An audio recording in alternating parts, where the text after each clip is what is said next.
Vamos a dialogar con nuestra siguiente invitada acerca de este tema, tomando en consideración las últimas expresiones de la señora Keiko Fujimori, declaraciones en la Universidad de Harvard, ¿no?, sobre las esterilizaciones forzadas que atentan contra la memoria histórica del país y la dignidad de las víctimas, es lo que se puede leer también en una nota. Obviamente ella ha responsabilizado, ha condenado más bien a los médicos, ¿no? Y estos han respondido a través del Colegio de Abogados, del Colegio Médico del Perú, mencionando de que esa fue una política del Estado. O sea, ¿por qué los médicos tienen que ser, digamos, la punta de lanza o los cabezas de turco que tienen que asumir solamente la responsabilidad por una decisión asumida en aquella década? Está con nosotros Alejandra Bayón, ella es investigadora y autora del libro Memorias del caso peruano de esterilización forzada. ¿Cómo te va, Alejandra? Bienvenida aquí a Radio Exitosa. Buenas noches, Ángel. Buenas Muchas noches. Gracias. Estas expresiones de la señora Keiko Fujimori pues no han caído nada bien, ¿no? Sí, no, la verdad es que no hay nada que aplaudir. Realmente intolerable, o sea, es increíble que Keiko pueda salir a decir cuando las declaraciones que ha dado no solo sobre el colegio médico, ¿no?, sino que ella dice que se solidariza con las mujeres, ¿no?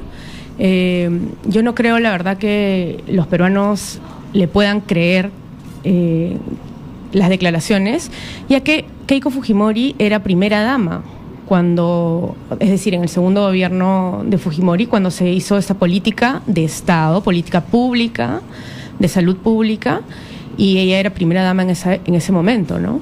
Uh-huh. Ahora, solamente tenemos un caso, creo, ¿no? Un caso que ha sido, me refiero yo a un caso que ha llegado a instancias internacionales, ¿no? Uno de tantos.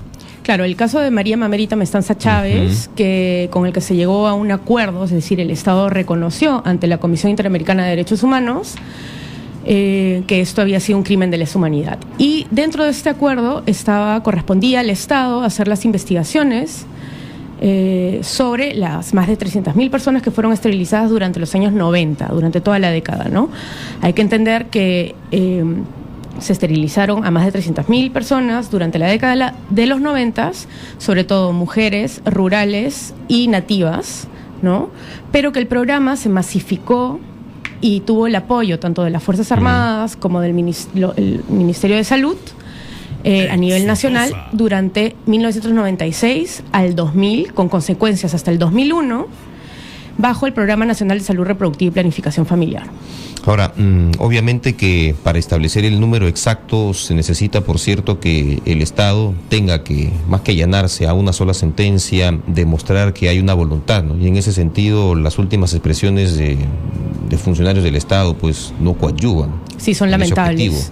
Es realmente lamentable que hayan pasado ya 19 años desde tremendo crimen, que en realidad es una tragedia, es un horror social, probablemente el crimen de lesa humanidad más grave, la violación más grave de derechos humanos que se ha cometido contra nuestra población rural y nativa desde la colonia, y perpetrado por el Estado, ¿no?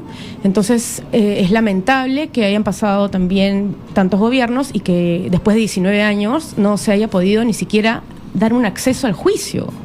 ¿Cuántas mujeres ya habrán fallecido en el camino hasta ahora?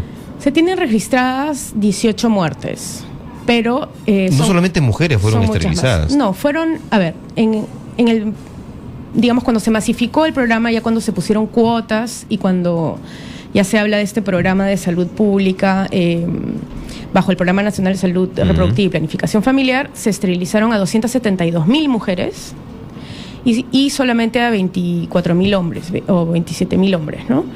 Esas son más o menos el marco que nos ha dado la Defensoría del Pueblo después de sus investigaciones. Lo que queda saber es exactamente cuántas han sido forzadas, y eso es necesario un registro único de víctimas por esterilización forzada, ¿no? Cosa que el Estado tampoco ha hecho y que esperamos que antes de que se acabe este gobierno se pueda llegar a eso en términos de reparación, ¿no? Porque el juicio puede o no llegar a término, puede o no, es en paralelo, es decir, uno puede empezar con las reparaciones sin tener que haber llegado al juicio, ¿no? Ahora, este libro, esta investigación que te ha demandado un tiempo, nos imaginamos largos años y muchas dificultades también para poder concretarlo, ¿no? Cuéntanos algo de esa experiencia. Bueno, la experiencia ha sido bastante dura el trabajo de campo, ¿no? Por haber estado conectada con las mujeres y haberlas escuchado, a hombres y mujeres, y entender que, sobre todo el trabajo de campo lo he hecho en el 2012 y 2013, ¿no? Entender lo que les ha sucedido, es decir, este horror social tiene nombre y apellido, tiene personas que tienen familias, que tienen consecuencias en sus cuerpos, ¿no? Las mujeres han sido encerradas en los hospitales, han sido forzadas, han sido amarradas a las camillas, las mujeres han sido esterilizadas con anestesia para caballos, con ketamina, han quedado muy mal, y las consecuencias van desde no poder trabajar en el campo más, es decir, tener que emigrar, como pierden el líbido, ¿no? Porque dejan muy mal sus órganos sexuales también, y sus órganos reproductivos, pierden el líbido, y también se produce el abandono de hogar. Entonces la mayoría de las mujeres que han sido esterilizadas han sufrido el abandono de hogar por parte de los esposos, ¿no? Y eso también cae en consecuencia a los hijos y las familias. Es como lo asumen ellos, ahí está el asunto, ¿no? Los hijos, digamos, ya la generación posterior. ¿Cómo lleva esta marca el haber sido, en algunos casos, no algunos casos, sino haber sido ellos también las víctimas, ¿no? Afectados directamente y testigos de una situación como esta? Pues sí, yo he hablado con varios hijos e hijas de mujeres esterilizadas y de hombres esterilizados, y bueno, es muy lamentable porque les cambió la vida, ¿no? En el momento en que las madres, por ejemplo, ya no pueden trabajar en el campo, no se pueden ocupar tampoco de los hijos de la misma manera. Y como hay abandono de hogar, entonces las mujeres de alguna manera tienen que mudarse, buscar otro sustento, y eso les cambia la vida a ellos también. La mayoría de los hermanos mayores pasan a ser las madres de esos hogares, y pierden a veces su adolescencia o su momento de libertad por tomar responsabilidades que la madre no puede asumir, ¿no? Uh-huh. Entonces, desde las cargas económicas hasta las cargas laborales, ¿no? Y las cargas afectivas dentro de la familia. Ahora, esta política de esterilizaciones involucraba tanto a aquellas mujeres como para ir justamente poniendo en mayor contexto a nuestros amigos oyentes, probablemente muchos jóvenes que no tienen mayores nociones de este tema, ¿involucraba más a mujeres que habían tenido ya hijos o también a aquellas que no lo habían tenido? Lo que hay que entender es que como esta fue una política masiva, ¿no? Y hubieron cuotas, se esterilizó a quien se podía esterilizar. Uh-huh. O sea, ¿y de cualquier edad? De cualquier edad. Hubieron mujeres que no habían tenido hijos, hubieron mujeres que fueron esterilizadas estando embarazadas, han habido mujeres que tenían 4 o 5 hijos también que fueron esterilizadas, ha habido de todo. O sea, cada posta médica ha aplicado el llegar a esa cuota como ha podido. Entonces hay casos realmente de ficción, ¿no? Por ejemplo, enfermeras que se han autoesterilizado para llegar a la cuota, ¿no? Hay cosas aberrantes, realmente. Es muy triste, ¿no? Que eso sea una realidad. O sea, pero se trabajaba casi el destajo. Ajá. Eran cuotas, había que cumplir con las cuotas, ¿no? Como habían amenaza laboral tanto a los médicos. En la cuestión de los médicos habían desde amenazas laborales de pérdida del trabajo o beneficios económicos también para los médicos, ¿no? Entonces lo que sería genial ahora que el Colegio Médico ha salido frente a las declaraciones de Keiko es que el Colegio Médico se pudiera pronunciar y hacer públicas las investigaciones que ya ha llevado sobre el caso de esterilizaciones forzadas, porque el Colegio Médico ya ha llevado investigaciones internas que no ha hecho públicas. ¿Silencio cómplice? Exacto, porque también las historias clínicas de estos años, o sea, del 96 al 2000, han desaparecido en las postas médicas. Que si se mudaron y se perdieron en la mudanza, o que si hubo un incendio, pero esto es un patrón. Yo en todos los lugares que he hecho trabajo de campo, en todas las postas médicas a las que he ido, justamente se habían desaparecido los historiales clínicos del 96 al 2000. ¿Cuáles han sido las regiones en donde más se produjeron esterilizaciones, o las zonas del país? Mira, esto fue al norte, al centro y al sur, en la costa, en la sierra y en la selva. Digamos que ahí no hubo tanta discriminación, ¿no? Pero lo que sí te puedo decir es que el foco fue las poblaciones más alejadas, las poblaciones rurales donde había mucha población nativa. Esos han sido los focos de lo que sabemos, ¿no? Ahora, en el libro lo que vamos a encontrar son relatos, testimonios directos de las personas. Sí, ¿Cuántos testimonios tenemos en total aproximadamente, según lo que ha recogido? Bueno, mi trabajo de campo es bastante extenso, pero el libro solamente recoge una parte de esos testimonios, ¿no? Hay testimonios de Piura, de varios caseríos de Piura, luego están testimonios de Ayacucho, y también hay testimonios de, digamos, las instituciones de derechos humanos de Lima, ¿no? Uh-huh. También hay 4 partes del libro, es decir, un análisis de las esterilizaciones forzadas desde la política económica malthusiana, dicho sea de paso, y neoliberal, desde la salud pública, que ahí Gonzalo trabaja la cuestión de la ética médica, ¿no? Es decir, en qué momento, si bien los médicos tenían presiones laborales, cosa que era completamente cierta, que estaban obligados o que algunos tenían beneficios, también es cierto que muchos médicos se negaron a participar de esta política, ¿no? Y muchos médicos también denunciaron en su momento. Entonces, también hay una ética particular del médico de por qué aceptar este tipo de condiciones en el momento laboral, ¿no? Vamos a escuchar, Alejandra, algunas comunicaciones del público aquí en Radio Exitosa, para lo cual te invito a usar los auriculares que tienes ahí al lado del micrófono, por favor. Vamos con esta primera comunicación entonces de esta parte del programa, 251-9422 y 467-4499. Nos está acompañando Alejandra Bayón, investigadora y autora del libro Memorias del caso peruano de esterilización forzada. Aló, buenas noches. Hola, buenas noches. De hecho, sí, estoy llamando, estoy escuchando. ¿Qué tal? Bienvenida. Bueno, sobre lo que dice esterilización forzada, bueno, eso es en contra de la voluntad de la persona.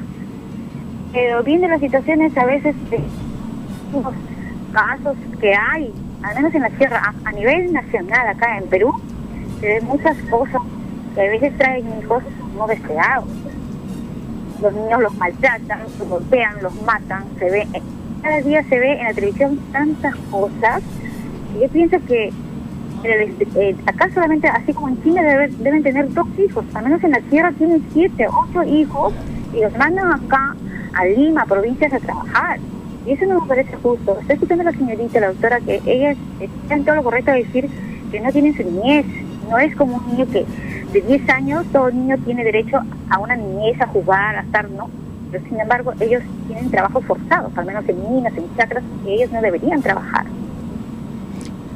A ver, sí. Sí, bueno, muchas gracias por los comentarios y las reflexiones. Justamente lo que hace la esterilización forzada finalmente es volver más pobres a los pobres.